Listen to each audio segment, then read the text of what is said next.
Assalamualaikum warahmatullahi wabarakatuh. Kami akan membawakan materi tentang tugas guru dalam kependidikan. Berikut ini anggota dari kelompok kami. Halo, saya Melana Fiatul Karimah. Di sini saya akan menjelaskan tugas guru dalam kurikulum.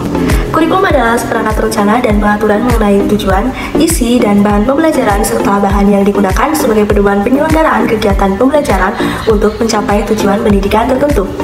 Tugas guru dalam administrasi kurikulum ini dibagi menjadi dua, yaitu tugas sentralisasi dan tugas desentralisasi. Yang pertama, tugas desentralisasi. Tugas desentralisasi guru dalam administrasi kurikulum yaitu pengembangan keseluruhan komponen kurikulum dalam perencanaan, kemudian mengimplementasikan kurikulum yang dikembangkan, mengevaluasi implementasi kurikulum, serta merevisi komponen-komponen kurikulum yang kurang memadai. Kemudian, tugas sentralisasinya adalah yang pertama, merumuskan tujuan khusus pembelajaran atau kompetensi berdasarkan kompetensi di atasnya, karakteristik pembelajaran, mata pelajaran atau bidang studi, karakteristik situasi kondisi kelas atau sekolah. Kemudian yang kedua yaitu merencanakan kegiatan belajar mengajar.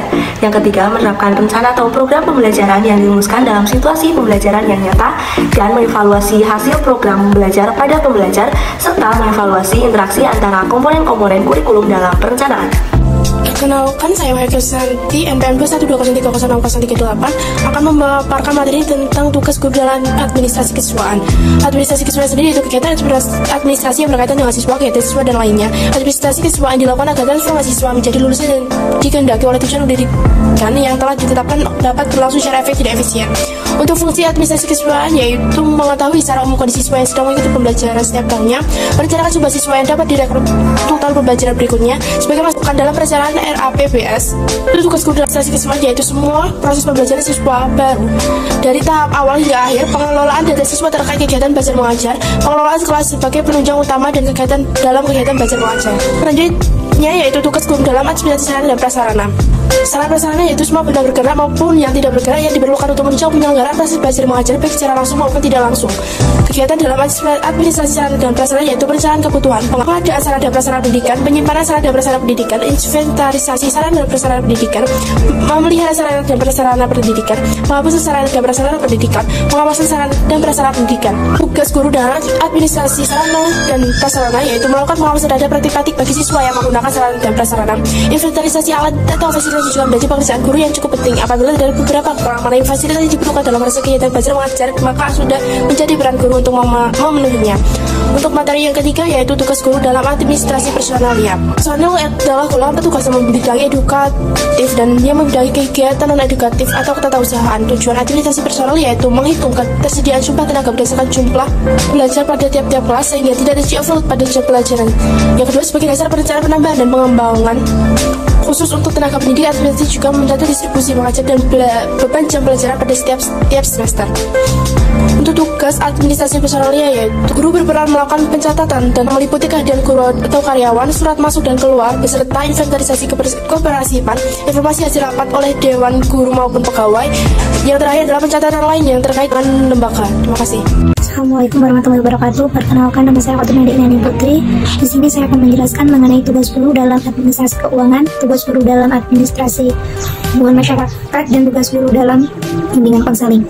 Yang pertama, tugas guru dalam administrasi keuangan. Ketatausahaan dan tindakan keuangan meliputi pencatatan, pelaksanaan, pelaporan, dan pertanggungjawaban keuangan. Tugas administrasi keuangan yaitu perencanaan RAPBS, pelaksanaan anggaran dan pertanggungjawaban keuangan, bantuan operasional sekolah, bantuan operasional pendidikan, komite sekolah, zakat, infak, dan sedekah. Tugas guru dalam administrasi keuangan yaitu membuat file keuangan sesuai dengan dana pembangunan, membuat laporan data usulan pembayaran gaji, rapel dan pemerintahan kota, membuat pembukaan, penerimaan dan penggunaan data pembangunan, membuat laporan dana pembangunan pada akhir tahun anggaran, membuat laporan rancangan anggaran pendapatan bantuan sekolah atau RAPBS, membuat laporan tribulan dana bantuan operasional sekolah, menyetorkan pajak PPN dan PPh, membagikan gaji atau rapel, dan menyimpan dan membuat arsip peraturan keuangan sekolah.